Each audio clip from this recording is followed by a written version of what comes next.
Hola, muchas gracias. Eh, Hola Carolina, hola Marión, Alejandro. Muchas gracias a todos, principalmente a Regiones, a Curicó, estoy mirando, Iquique, para que sepan, la gran mayoría del equipo de Stop Bullying viene del colegio de Iquique, de un colegio de Iquique en realidad. Así que felices de estar con realidad y contextos que muchas veces son diferentes. Y acá viene nuestra primera parte realmente, que tiene que ver con que la realidad en todas partes no es igual. Entonces nosotros queremos, antes de comenzar, invitarlos, tal cual dijo Marión, inicialmente, a que por favor en el chat incorporen sus comentarios, incorporen sus preguntas también, pero principalmente como queremos co-construir, aunque en bullying ya hay mucho sabido, pero queremos co-construir esta situación, les dejamos abierto el chat para que puedan poner sus apreciaciones. Más adelante sé que Marión me hace llegar a toda la presentación y efectivamente el correo de Stop Bullying también, por si es que tienen preguntas más específicas y nosotros vamos a poder responderlas con toda tranquilidad. Tengan la seguridad de eso. Bueno, yo también pude ser. ¿Qué se refiere con eso? Dice testimonio, estrategia y factores contextuales para identificar y abordar el bullying en el entorno escolar. Ay, parece que me tiene algo grande, pero bueno. Yo también pude ser. ¿Qué pude ser? ¿Qué quise ser y no lo logré? Y nuestro objetivo en esta charla son dos grandes que hemos tratado de definir. El primero tiene que ver con generar conciencia, ¿qué es el bullying? ¿Qué es el bullying para nosotros? Y el segundo es cómo poder hacer frente a este bullying en los colegios, pero de forma práctica, de forma honesta y contextualizada. El título es sugerente, pero a la vez muy abierto. Yo también pude ser. ¿Ser qué? La mayoría de nosotros quizás pudo ser alguna gente importante en la generación del bullying. Cuando alguien no está en una situación específica, es difícil entonces entender qué es lo que está pasando. Por lo tanto, la idea en este primer objetivo es visualizar las consecuencias que trajo el bullying a personas adultas, puesto que lo que estamos presenciando en este minuto somos todos adultos, no hay niños, y muchas veces nos hemos olvidado de pensar, reírnos, actuar como niños, de saber lo que ellos piensan, o jóvenes. Eh, a continuación les vamos a presentar un caso. A ver, obviamente nosotros tenemos registrado el consentimiento informado del protagonista de esta historia, porque para mayor cuidado de la identidad y del lugar de donde es, plantearemos el caso con un nombre distinto y sin decir ninguna parte específica dentro de la geografía. Le voy a llamar Carlos. ¿Sí? Carlos cualquiera, si quieren decirme otro nombre, le digo otro nombre. Bueno, Carlos se presenta a la consulta del psicólogo tras manifestar que viene derivado del juzgado de familia. Carlos no tiene, según él, no tiene idea por qué está ahí. Carlos tiene 56 años. Carlos es padre de familia, tiene dos hijos, una parejita y una hermosa mujer. Así dijo, tengo una hermosa mujer. Nadie sabe por qué se está separando, nadie sabe por qué viene. Se le consulta a Carlos si quiere sacar o desea simplemente un informe, porque generalmente van por un informe. ¿Qué quieres, Carlos? Aquí vienes. Y él dice que desea darse la oportunidad de sanar. Si es que algo tuviese. Tras algunas sesiones, Carlos, el infranqueable Carlos, el impecable Carlos, es un hombre intachable, es un hermano intachable, es un hijo intachable, es un esposo intachable, es un padre intachable. ¿Por qué está ahí? Nadie lo sabe. Entonces comenzamos a hablar con Carlos y tras 3 sesiones Carlos seguía siendo intachable y nadie sabía entonces qué pasaba con Carlos, por qué entonces te estáis separando, Carlos. Se comienza a indagar en el pasado de forma regresiva, Carlos, y se llega a la etapa de la adolescencia. Carlos era un chico muy, pero muy pobre, pero con muchos recursos, tanto deportivos, muchas habilidades deportivas como cognitivas, y gracias a eso Carlos se gana una beca cuando pasa a enseñanza media, eh, y Carlos se va a un colegio particular de su comuna, el más destacado. Su papá y su hermano con quien vivía, tan pobres, hacen un tremendo esfuerzo y le compran todos los materiales que además eran con marca en esos años, y le compra todos los libros que también se ocupaban en esos años, porque iba a un colegio particular. pero principalmente a Carlos se le compra el uniforme, que era lo que más destacaba de ese colegio. El colegio destacaba por su uniforme. Nadie se vestía como los chicos aquellos. Carlos gratamente se acerca el primer día de clase. Mira, a todos conversando y Carlos no tiene idea con qué juntarse. Así que de repente mira hacia el costado y ve a un chico y pareció a él. Y se pone a conversar Carlos. Resulta que el otro chico también era becado. Y se hacen amigos hasta el día de hoy, según tengo entendido. Eh, Carlos entra a su sala y ve por esas cosas la vida, y yo voy a hacer acá un paréntesis, es increíble como casi mágicamente en un colegio, no sé si han dado cuenta, los que trabajan sobre todo en educación, como que los más desordenados, entre comillas más desordenados, se juntan con justamente los más desordenados, parece que se potencian. Los más retraídos se juntan justamente con los más introvertidos, y también los más poderosos se juntan con los más poderosos. Dicho esto, Carlos comienza a ser acosado por el líder de este grupo de los más poderosos. Desde ese día, le empiezan a decir y le ponen el pobretón. Carlos comienza a ser el pobretón de la sala. Ya no se llamaba Carlos, se llamaba el pobretón.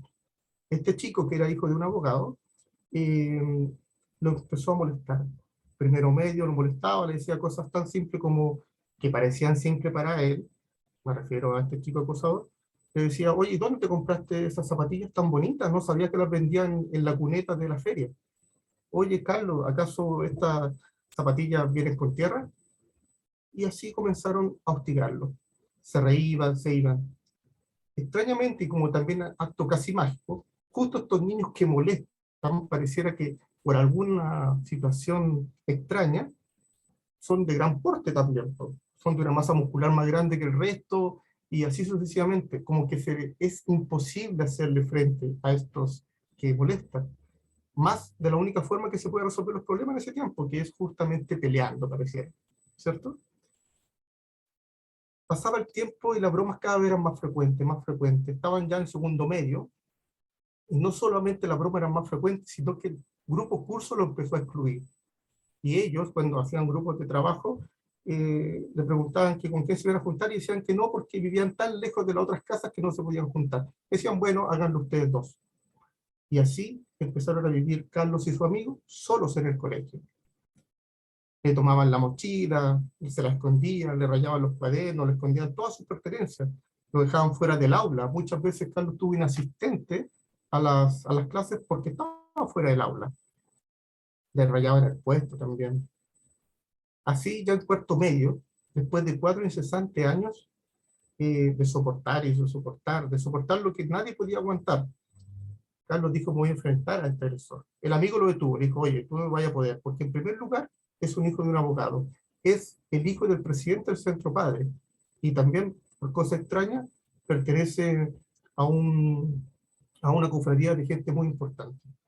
Desconocían ellos de qué se trataba. En fin, Carlos seguía soportando lo que nadie podía soportar, hasta que un día viernes, después de una semana que parecía sumamente tranquila, Carlos dijo, ya no me van a molestar esta semana, primera semana que voy a pasar bien. Y Carlos entra a la sala cuando ve en el pizarrón rayado y decía, literal, Carlos es tan pobre, que no tiene dinero ni siquiera para tener mamá. Carlos comenzó y se tiró contra la pizarra, empezó a buscar el borrador, lo buscaba y entre lágrimas no lo encontraba. No podía borrar aquello. Cuando de repente, entre lágrimas buscando, se cae de la tarima, que en ese tiempo los profesores tenían una tarima cerca del pizarrón. Y quedando en el suelo entra el profesor de historia y le dice, oye niño, ¿qué estáis haciendo ahí? ¿Qué hace usted ahí en el suelo? Carlos se aguanta sus lágrimas y le dice, me caí. Y todo el curso se ríe. Al principio cuando vieron eso en la pizarra, algunos se rieron, otros hicieron como que se rieron, otros simplemente les dio vergüenza aquel momento. Párate niño, le dijo el profesor, anda a sentarte a tu puesto. Carlos se fue a sentar, el profesor pasó la lista, el profesor comenzó a hablar de lo que había pasado en la clase pasada, y de repente manda a alguien a borrar el pizarrón. El profesor nunca se dio cuenta de lo que le habían dicho a Carlos. Carlos nunca pudo decir que él no tenía madre porque era pobre. Carlos no tenía madre porque su madre murió a los 12 años de un cáncer después de 3 años de lucha. Ya casi terminaba el año escolar, casi ellos egresaban y parecía que se iba a liberar de todo Carlos. Pero en la última clase de educación física, en la cancha del colegio, Carlos iba trotando. Lo mandaron a trotar a todos. Cuando de repente siente cerca de él un golpe pequeño. Mira y dice, oh, una piedra, quizás le pegué yo al ir corriendo. De repente ve otro golpe al lado, otra piedra, y sucesivamente varias piedras que venían de atrás de aquella galería donde estaban construyendo. Él no sabe quién se las tiró, solamente se las imagina. Carlos se tiró al suelo, puso su mano en la cabeza, y aguantó la racha de piedras que le cayó. Dice que solo sintió una en el mentón y una en la cabeza, y no recuerda nada, nada más. Extrañamente, los paramédicos cuentan que lo llevaron en la ambulancia, dicen que Carlos iba consciente, pero Carlos dice que él no recuerda nada. Pero los paramédicos dicen que respondió a todas las preguntas. Él recuerda que llegó a su casa y se sentó, dijo, voy a tener que comer, aunque por el dolor no podía hacerlo, porque iba a llegar su papá y su hermano. Llega su papá y le pregunta, cuando lo ve con los parches en la cabeza, le pregunta, ¿qué te pasó? ¿Qué te pasó, Carlos? Y él dice, no, nada. ¿Cómo que nada? Respóndeme, Carlos, ¿qué te pasó? No, nada, papá. Y así insistentemente hasta que Carlos le tuvo que contar lo que había pasado. Entonces el papá inmediatamente toma su mano y lo golpea 2 veces. Y le dice al hermano que también golpea a Carlos y vuelven a golpearlo 2 veces. La primera fue porque Carlos no respondió. La segunda fue porque él no supo defenderse. Quizás fueron más de 2 piedras, yo me imagino, pero Carlos solo cuenta esas, para que no le dieran más golpes tanto su padre y su hermano. Hoy en día Carlos tiene 3 puntos en el mentón y en su calva cabeza tiene 12 puntos. Al tiempo después Carlos estudiaba en la universidad, estudiaba auditoría, ya que también había ganado una beca en una buena universidad de la región. Los fines de semana cuando podía iba a trabajar. Así se hizo de unas buenas camisas, zapatos, jeans, ropa en general. Y cuando lo alcanzaba también iba a bailar, los fines de semana se relajaba. Carlos pensaba que había dejado atrás toda esa etapa del colegio.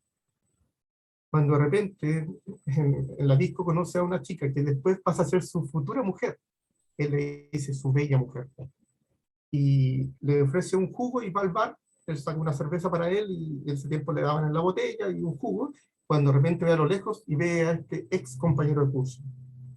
Le empezó a seguir todos los movimientos, dijo, acá me enfrento a él. Ya estoy grande, tengo más cuerpo, ya puedo enfrentarme a él. Voy a ir con esta cerveza y le voy a romper la botella en la cabeza.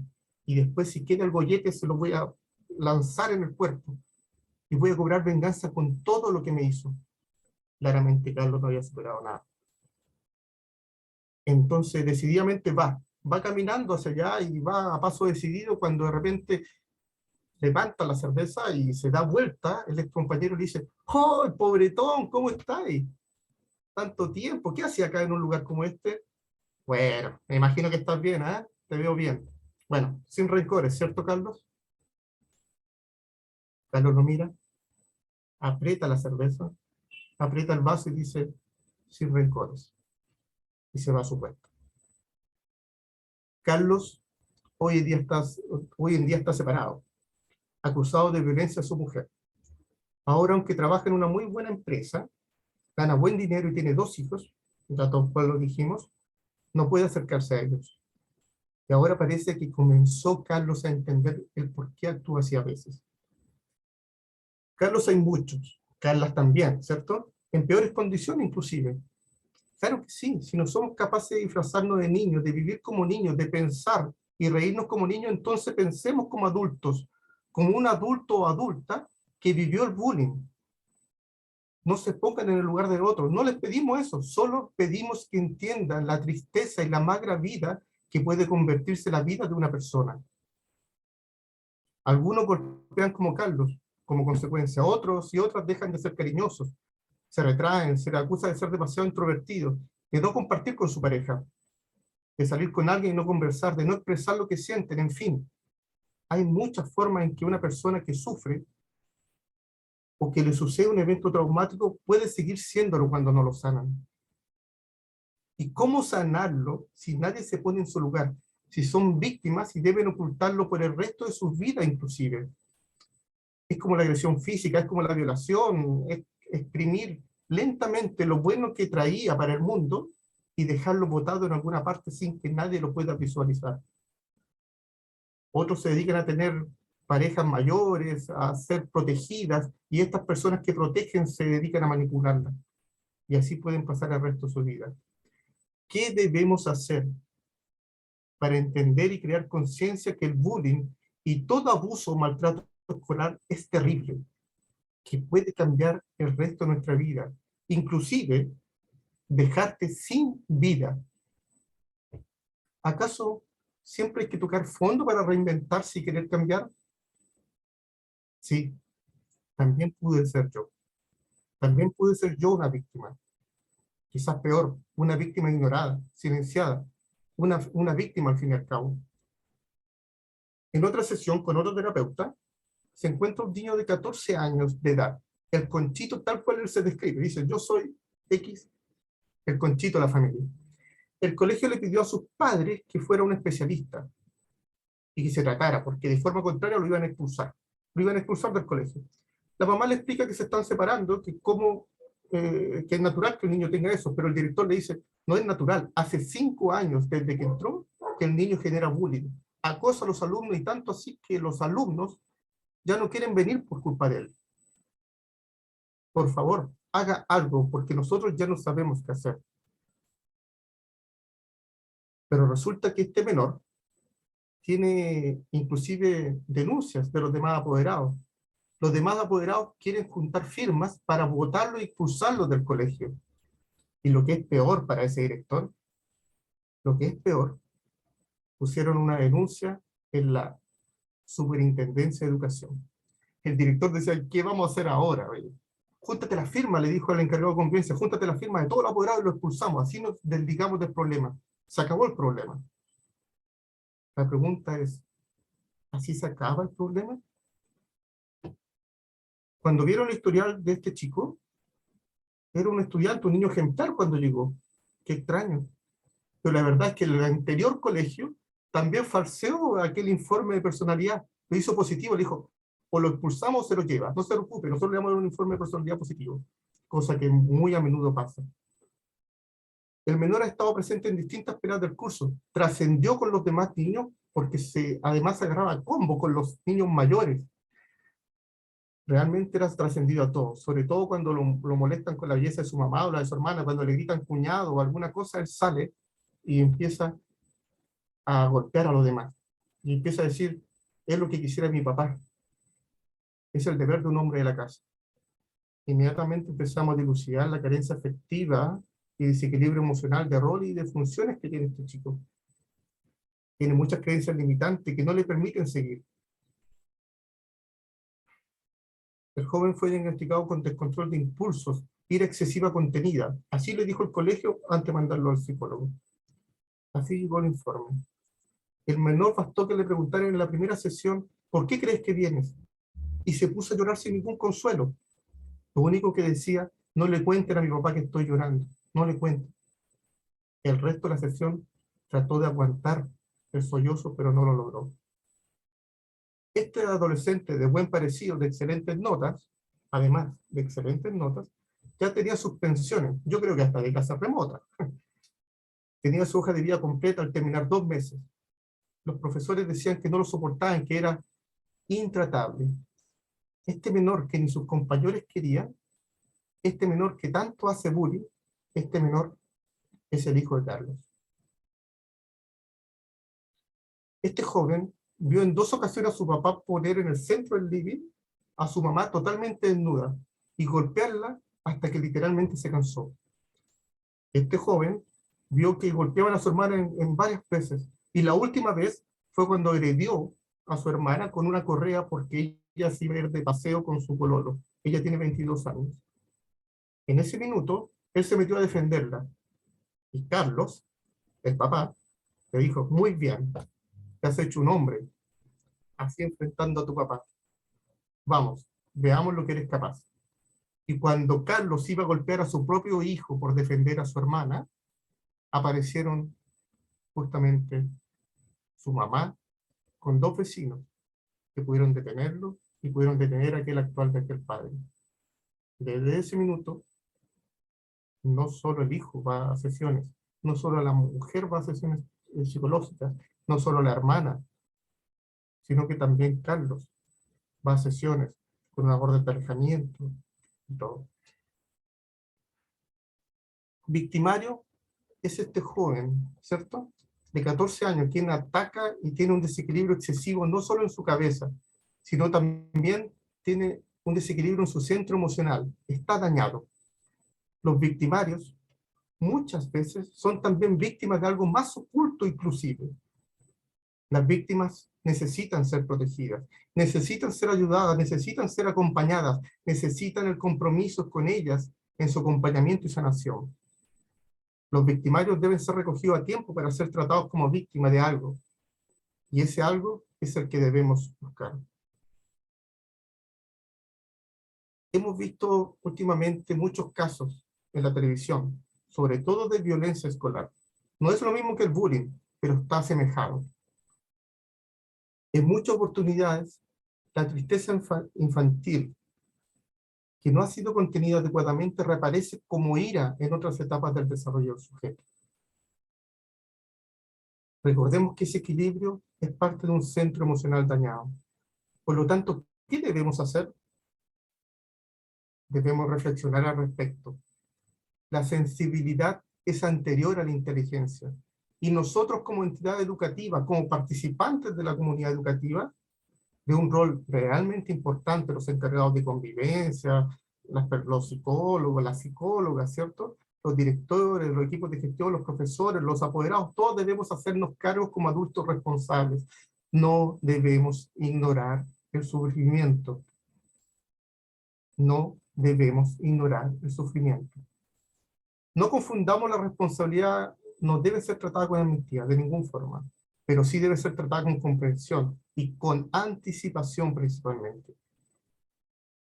La prevención y la actuación deben ir de la mano.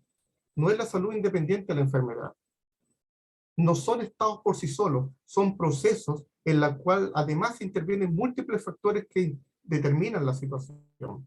Entonces, si tenemos esta mirada biopsicosocial de un proceso, de sistemas donde influyen múltiples factores, tenemos una mirada abierta y democrática, donde pueden participar distintos elementos de la comunidad educativa. Y si continuamos con esta relación que la enfermedad no es autónoma de la salud, entonces encontramos que el bullying no puede ir aparte de la convivencia escolar. Carretero el año 2008 nos dio una simple definición de convivencia escolar. Nos dice, voy a leer textual, proceso mediante el cual todos los miembros de la comunidad educativa aprenden a vivir con los demás.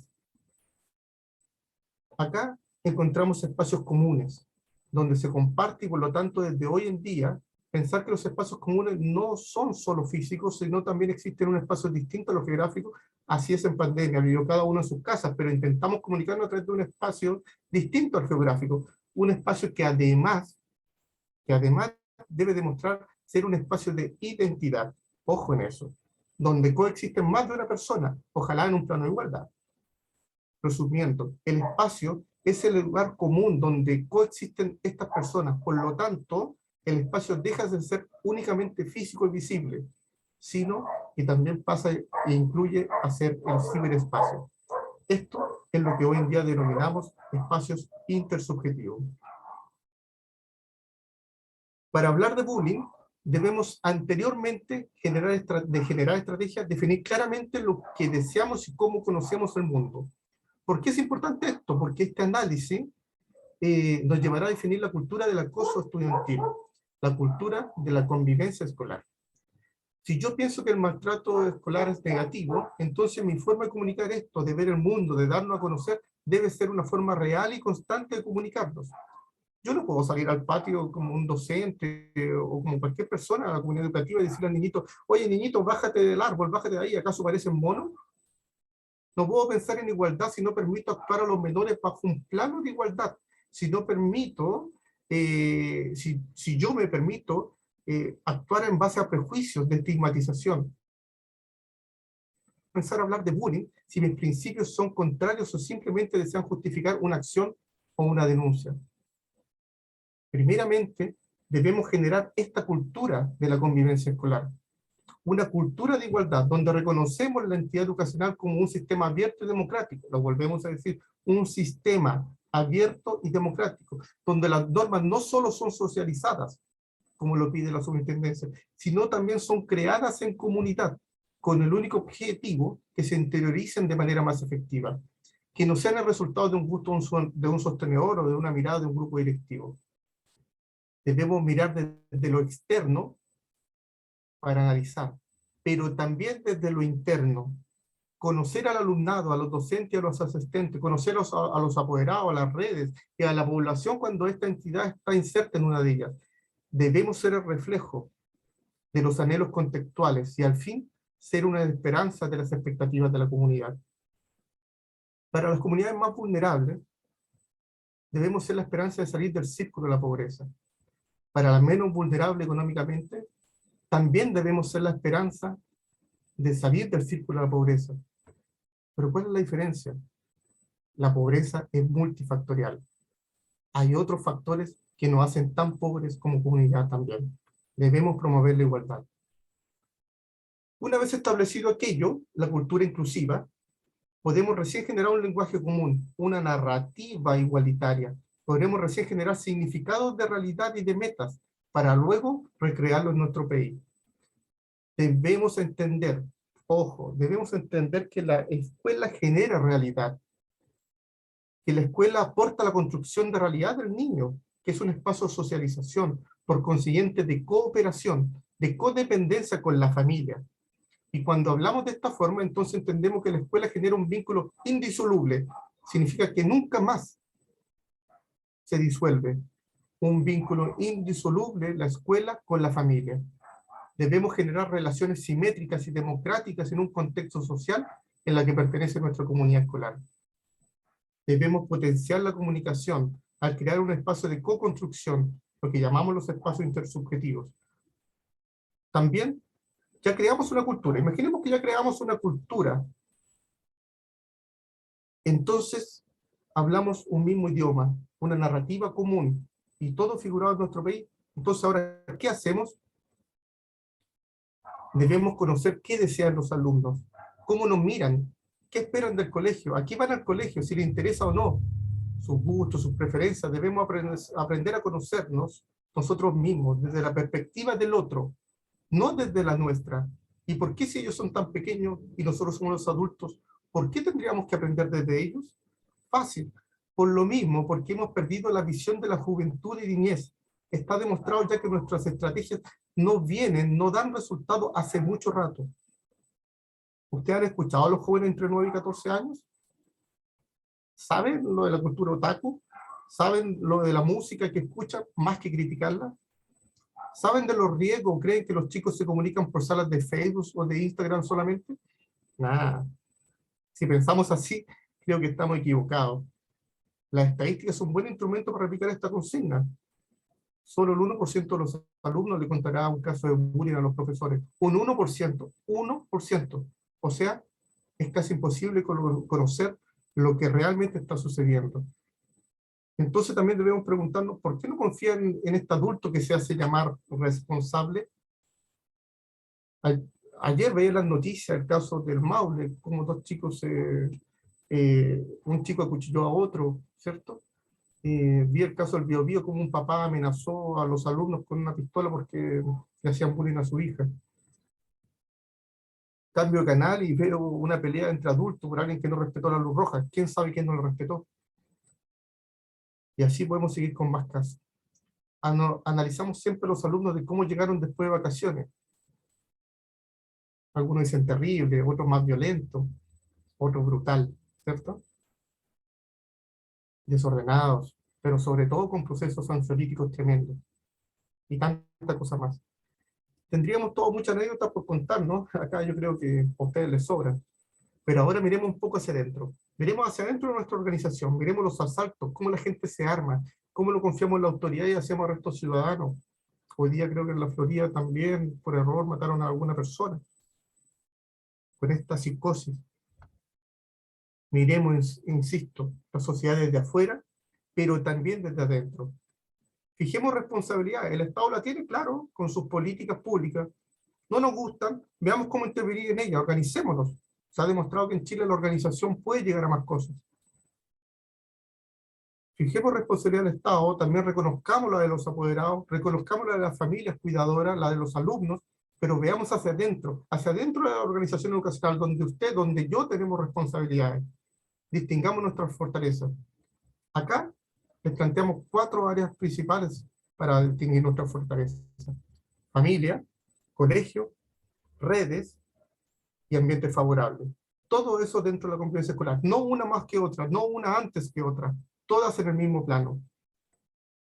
Eso es lo que nos interesa. Generemos estrategias contextualizadas en cada entidad educativa, que nos sirvan de verdad, que se pueda sentir identificado la gente.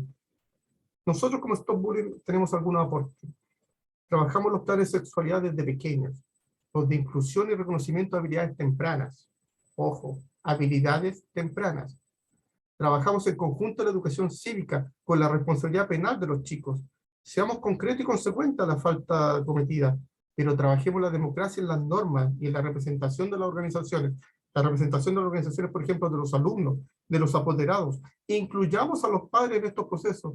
Realcemos las estrategias que tienen relación con la salud mental, la educación emocional. Aún no está en el currículum. Bueno, planteémoslo. Tenemos clases de orientación, tenemos consejos de curso, tenemos clases de religión.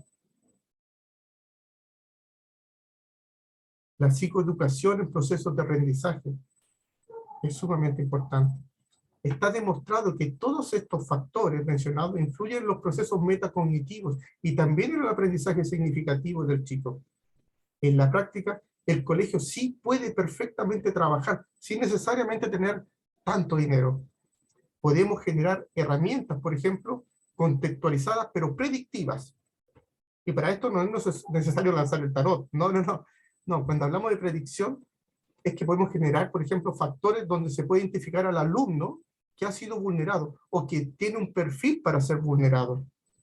Si el porcentaje de asistencia, por ejemplo, permitido en un colegio mínimo es del 85%, ¿cierto? Por el Mineduc, para la promoción, nosotros pongamos 90% y analicemos todos los que hace 2 años, por ejemplo, vienen faltando por más de un 90%. A esos chicos les llamamos inasistencia crítica o crónico, no sé. Y todas las personas que estén bajo ese umbral, lo analizamos. ¿Por qué está faltando el colegio? Quizás más de alguno va a ver porque no se siente cómodo, porque es acosado, por alguna razón. Exploremos. Ojalá no encontremos a nadie, ojalá. Pero ya es un paso si encontramos solamente a uno. Ya es un gran paso. Actuemos con la misma fuerza. Las estrategias son la confianza de ellos. Busquemos alternativas. Otro ejemplo que tenemos, por ejemplo, de herramientas predictivas contextualizadas, es fijamos los puntos críticos y poco visibles, aquellos que están aislados del colegio. Entonces lo observamos y vemos, por ejemplo, quienes constantemente visitan esos sitios. Imaginemos que van 3 chicos detrás del árbol siempre. 2 pertenecen a un grupo y otro nunca va, nunca se junta con ellos. Algo está pasando. Observemos, miremos, actuemos, hagamos algo. Fijamos la repitencia, por ejemplo, también es un factor. Fijamos la baja de rendimiento escolar en las pruebas, fijamos los alumnos migrantes, fijemos los alumnos que juegan solos dentro de la sala, típicos se quedan los chiquititos jugando dentro de la sala. ¿Por qué no quieren salir? Fijemos aquellos que tienen más que un trastorno hiperactivo, fijemos los hipoactivos, analicemos si realmente es un problema tensional o es un problema que tiene causas en el retraimiento emocional. Averigüemos las causas. La encuesta intencionada y adecuada al nivel educacional es una herramienta potente. Si los chicos ocupan Internet, bueno, hagamos en un banner de nuestro sitio web, hagamos una encuesta. Si no ocupan Internet, bueno, entreguémosle una encuesta destinada a los diferentes niveles. Veamos a través de la encuesta qué opinan, qué es lo que miran ellos. Es una encuesta anónima. Súper simple. Vamos a ver, por ejemplo, muchos alumnos que buscan o ven, tienen la imagen del profesor protector. Algo puede estar pasando. ¿Por qué necesitan protección esos chicos? Los trabajos grupales, donde se exploran habilidades superiores, por ejemplo, ejecutivas, como la decisión, la reflexión, el debate, la autocreación, el respeto, la reflexión, el acuerdo entre pares. Si a nosotros los adultos nos cuesta ponernos de acuerdo, imagínense los chicos. Trabajemos con ellos. Con ellos trabajamos un montón de otras habilidades. Trabajemos con los chicos que sean parte del taller y también con los docentes, con el cuerpo de asistente de la educación. Ojo, a veces la capacitación de los trabajadores debe ser primera, porque ni siquiera sabemos a veces cómo identificar el problema. No sabemos cómo llegar. A veces actuamos con diagnósticos cegados, prejuiciosos, anticipados a algún problema. Todo esto puede ser, y muchas cosas más. Trabajemos principalmente sobre aquellos terceros, sobre aquellos que se rieron de Carlos cuando se cayó, aquellos que ocultaron la risa, aquellos que se rieron forzosamente. Ahí hay un gran potencial de descubrimiento de lo que está sucediendo. Todo esto puede ser ejecutado dentro de 3 grupos. Primer grupo, obviamente los directivos o los instrumentos de apoyo direccionales. Segundo grupo, los de apoderados y alumnos, que son los propiamente tal. Y en tercer lugar, todas aquellas fortalezas internas que trabajamos. Les voy a decir que, por ejemplo, hace una semana y media trabajé un taller con unos chicos de octavo básico, de un colegio donde parecía que los chicos no tienen reflexión, y todo porque eran pobres. El 87% de vulnerabilidad en ese curso. Al taller le denominamos ¿qué me hace falta? Sí. Dirigido a entender que el bullying es una creencia de algún factor que produce desequilibrio. Entonces ellos sacaron varias conclusiones, sacaron como 5 grandes, pero hay 2 que les voy a decir. Primero, que espera una decisión institucional de liderazgo potente y apoyo en la actuación contra el bullying. O sea, se sienten abandonados, sienten que nadie lidera lo que ellos realmente se les está pidiendo. Pedimos, pero no damos. Los compromisos son de a uno. Si yo hago un compromiso conmigo mismo está bien, pero en una institución, en una organización, los compromisos son con más de uno. La segunda y gran reflexión que tuvieron ellos es, ellos necesitaban aprender a conocerse, que les diéramos instancias para conocerse, que les diéramos estrategias para conocerse, porque conociendo lo que le sucede al otro, cómo es el otro, yo puedo saber lo que le hace mal, lo que le hace bien. No se conocían. 8 años juntos y no tenían ni idea quiénes eran. Ellos pensaron que esa era la forma de empatizar con el resto y ser parte de la vida de otro. Necesitamos, en conclusión, leer el mundo social desde lo externo, pero también desde lo interno. La escuela aporta a la construcción de la realidad del niño en un espacio de socialización, por consiguiente de cooperación, de codependencia con la familia, y tras esto se genera un vínculo indisoluble con la familia. Generemos relaciones simétricas democráticas en un contexto social a la que pertenece nuestra comunidad. Potenciemos la comunidad al crear un espacio de co-construcción y no un espacio necesariamente físico. Debemos crear espacios intersubjetivos. Debemos tomar conciencia real y afectiva del bullying. En todas partes existe el bullying. Otra cosa es la denuncia. Hace poco hicieron una denuncia en un colegio también, y fui y me dijeron, no, acá nunca existió el bullying. Esto es un caso específico. ¿Y hace cuánto que, leyendo el historial, esta niñita sufre bullying? Hace 5 años. Mira, nunca había existido el bullying. Extraño. Cuando la chica cayó en el hospital, se dieron cuenta que sí existía. En todas partes existe el bullying. Otra cosa es la denuncia. Tomemos conciencia. ¿Puedo generar la cultura de la convivencia escolar? Debo aprender a generar una buena gestión del tiempo. ¿Qué significa eso? Nosotros como equipo de gestión, nosotros como miembros activos en la participación de esto, el currículo nos invade, es verdad, y nos apura en su cobertura, es cierto, pero también debemos entender que las conductas negativas en un proceso de salud, de enfermedad como proceso, afectarán drásticamente el aprendizaje del alumno. Debemos desaprender y reaprender en el contexto sistémico del estudiante. No debemos seguir generando factores simbióticos que perjudiquen o dejan salir del estado negativo de un sistema cerrado. Debemos desaprender para lograr entender nuevos conceptos y formas de actuación. Debemos desaprender para luego poder reaprender nuevos conceptos. Ahí tenemos el caso de lo que es los espacios intersubjetivos. Debemos replantear el apoyo a la gestión del liderazgo institucional en favor del cambio cultural. Debemos generar un compromiso real y consecuencia a todo nivel, tener las mismas narrativas de significancia. Debemos romper paradigmas y poner en el centro la inclusión y el alumno, pensar en ellos a través de la prevención y buenos protocolos interiorizados, generados única y exclusivamente por la participación común y la efectividad y la afectividad. Si yo no siento, no puedo entender. Si yo no siento, no me va a llegar nunca esa información. Rompamos paradigmas. Rompamos paradigmas. Si se puede controlar el bullying, sí, es cierto, se puede controlar. No lo vamos a poder nunca eliminar. Menos hacerlo desaparecer. Lo más probable es que no. No. Pero podemos hacer algo. Comenzando a empezar cómo nos tratamos con uno mismo. ¿Cómo nos tratamos? ¿Cómo me trato yo conmigo mismo? ¿Cómo nos tratamos entre nosotros? Recordar, entender a la persona desde su punto de vista, desde su historia, desde su realidad, desde su sufrimiento. Comprender tan solo que se está sufriendo, ya tengo algo avanzado. Eso ya es muy bueno. A veces los detalles que dejamos por ahí tirados son los que nos producen el mismo sufrimiento. No se olviden, quizás le puede estar ocurriendo a un hijo suyo, a la pareja, al sobrino o a una amistad. Puede estar más cerca de lo creído. Me pudo haber pasado quizás a mí, le pudo haber pasado quizás a usted. En realidad nos pudo haber pasado a cualquiera. Quizás yo también pude ser. Muchas gracias. Gracias. Muchas gracias, Marco, por tan brillante presentación, muy clara. Por fomentar el intercambio, está abierta el chat para poder reaccionar. Con la historia que nos contaste, nos dejaste a todos bien pensativos.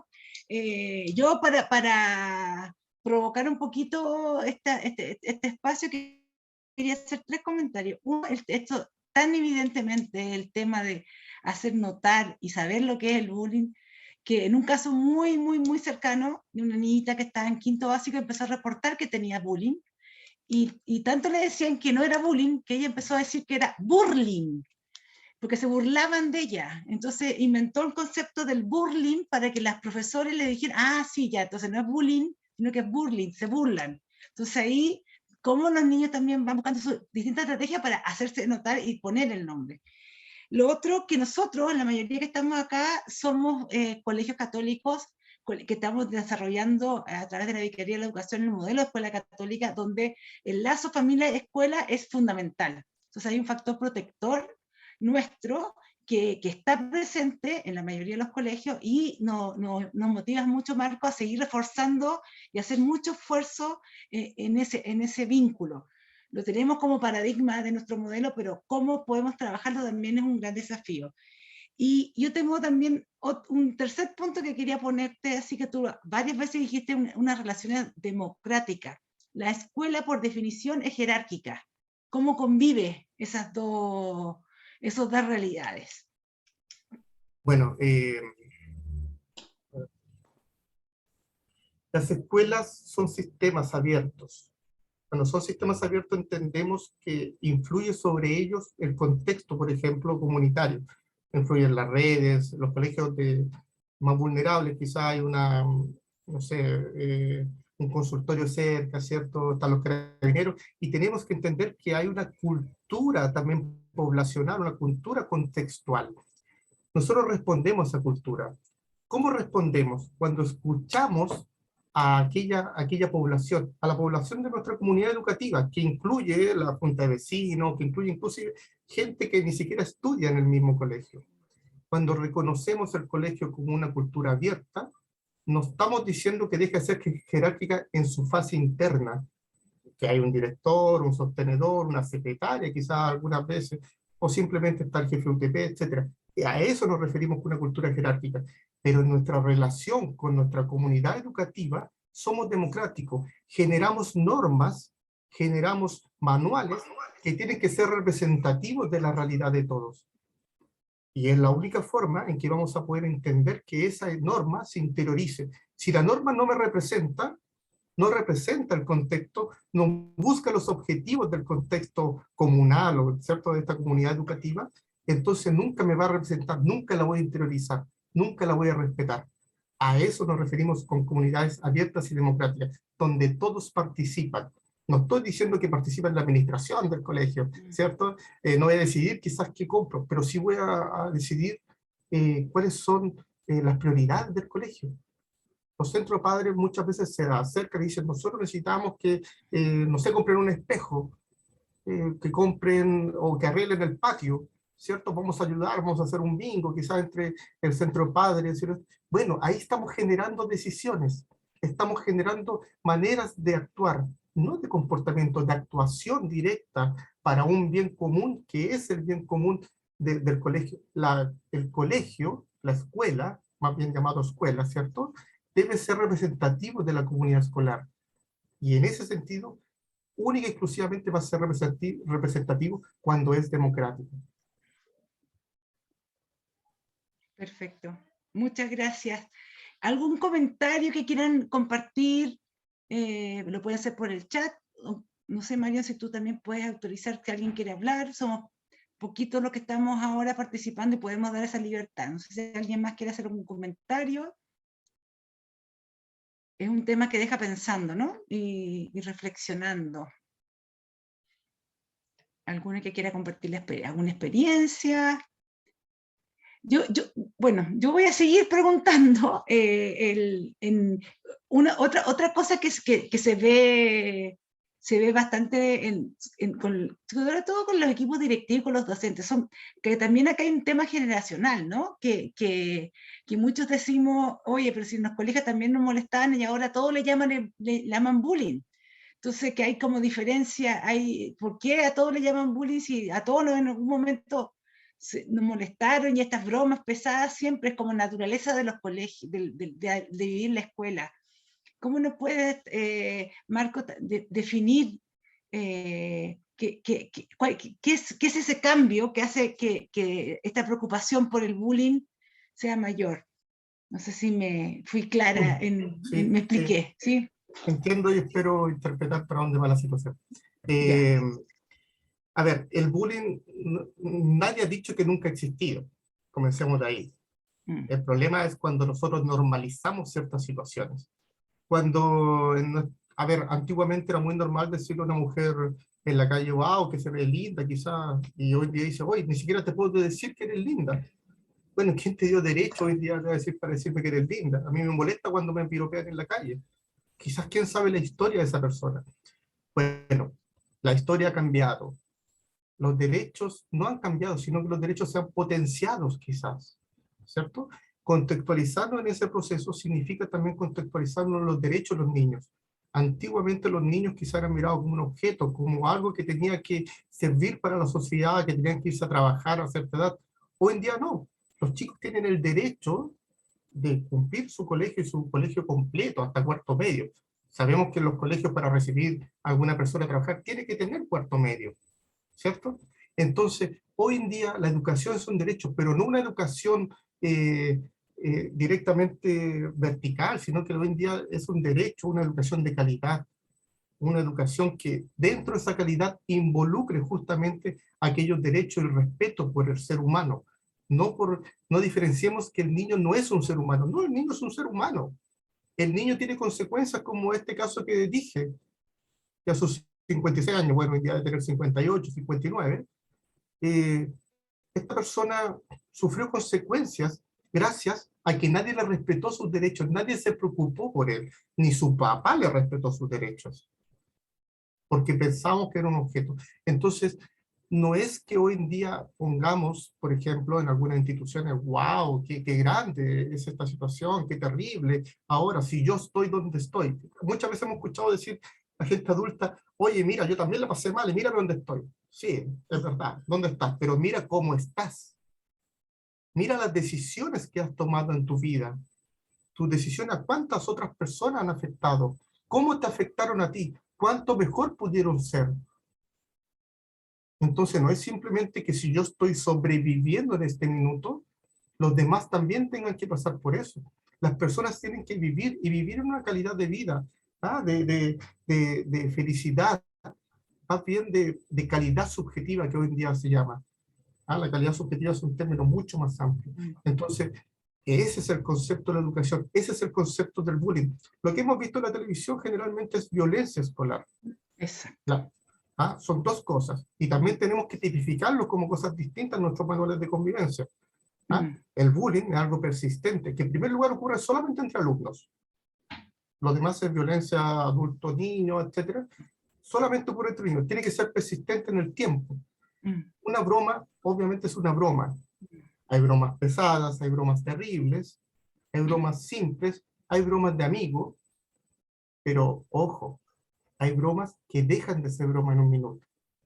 Y eso es lo que tenemos que luchar. Y ese momento tan crítico y parece tan difícil de comprender, esa es la instancia, ese margen entre el precipicio y la tierra, es el minuto justo donde nosotros tenemos que estar justamente para identificarlo. Le llamamos bullying, le llamarán acoso estudiantil, le llamarán violencia, llámesele como sea. Son conceptos que de repente creamos, así como creamos el espacio intersubjetivo, así como hablamos de estrategias como la inasistencia crítica o crónica, y así sucesivamente podemos inventar un montón de cosas. Lo importante es que se hagan cosas en favor de algo, entender. Primero, antes de generar estrategias para el bullying, yo pienso en la cultura de convivencia escolar. Tengo que hablar el mismo idioma, no de acá para afuera. Tengo que entender que lo que estoy haciendo es lo que corresponde. ¿Entiende? Entonces, bajo esas normativas, es que el bullying existe. Es que el bullying en tiempos modernos debe existir. En España hace muchos años que existe, en Estados Unidos hace poco hubo un muerto, en España el año 2006 creo que también hubo un muerto. En Chile, por ejemplo, hablamos de cultura de convivencia escolar y no se ha generado un informe, si no mal recuerdo, desde el año 2008, de lo que es la violencia, un informe oficial de la violencia entre estudiantes, desde el 2008. Wow. Se han dicho cuántas denuncias más hay, cuánto creció el bullying, cuánto creció en la parte psicológica, cuánto ha crecido los procesos de ansiolíticos, la crisis de pánico, la crisis de angustia, ya, muchas cosas. Pero no se ha hecho un informe desde el año 2008 en Chile de la violencia escolar, violencia escolar. Entonces, ¿de qué estamos hablando? ¿Queremos seguir avanzando sobre pasos que no tenemos? Bueno, si vamos a hablar de cultura educacional, tenemos que hablar de todo ese aspecto. Muchas gracias, porque realmente sí, lo que, como a mí me decía un profesor, lo que no se mide no se gestiona, así que es muy importante medir y poder trabajarlo. Bueno, pero mira, ahí hay una cosa que es bueno interpretar. En ciencias sociales sabemos que no todo se mide de forma cuantitativa, ¿cierto? no, sí. La visión cualitativa cobra gran importancia, sobre todo en los 20, 30 últimos años, ¿cierto? Y tenemos que entender que también es una forma validada ¿cómo se llama?, de estadística.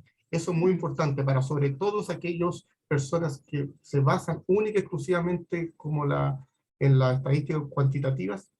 Hay informes muy poderosos en Chile, historias de grupos de diferentes universidades del desarrollo, de USACH, de la misma fundación Summer, con la cual trabaja Stop Bullying, ¿cierto? En las cuales también está desarrollada, por ejemplo, la calidad subjetiva, como hablaba hace un rato, que tiene que ver con estadísticas cualitativas o mixtas, en la cual también podemos proceder a confiar.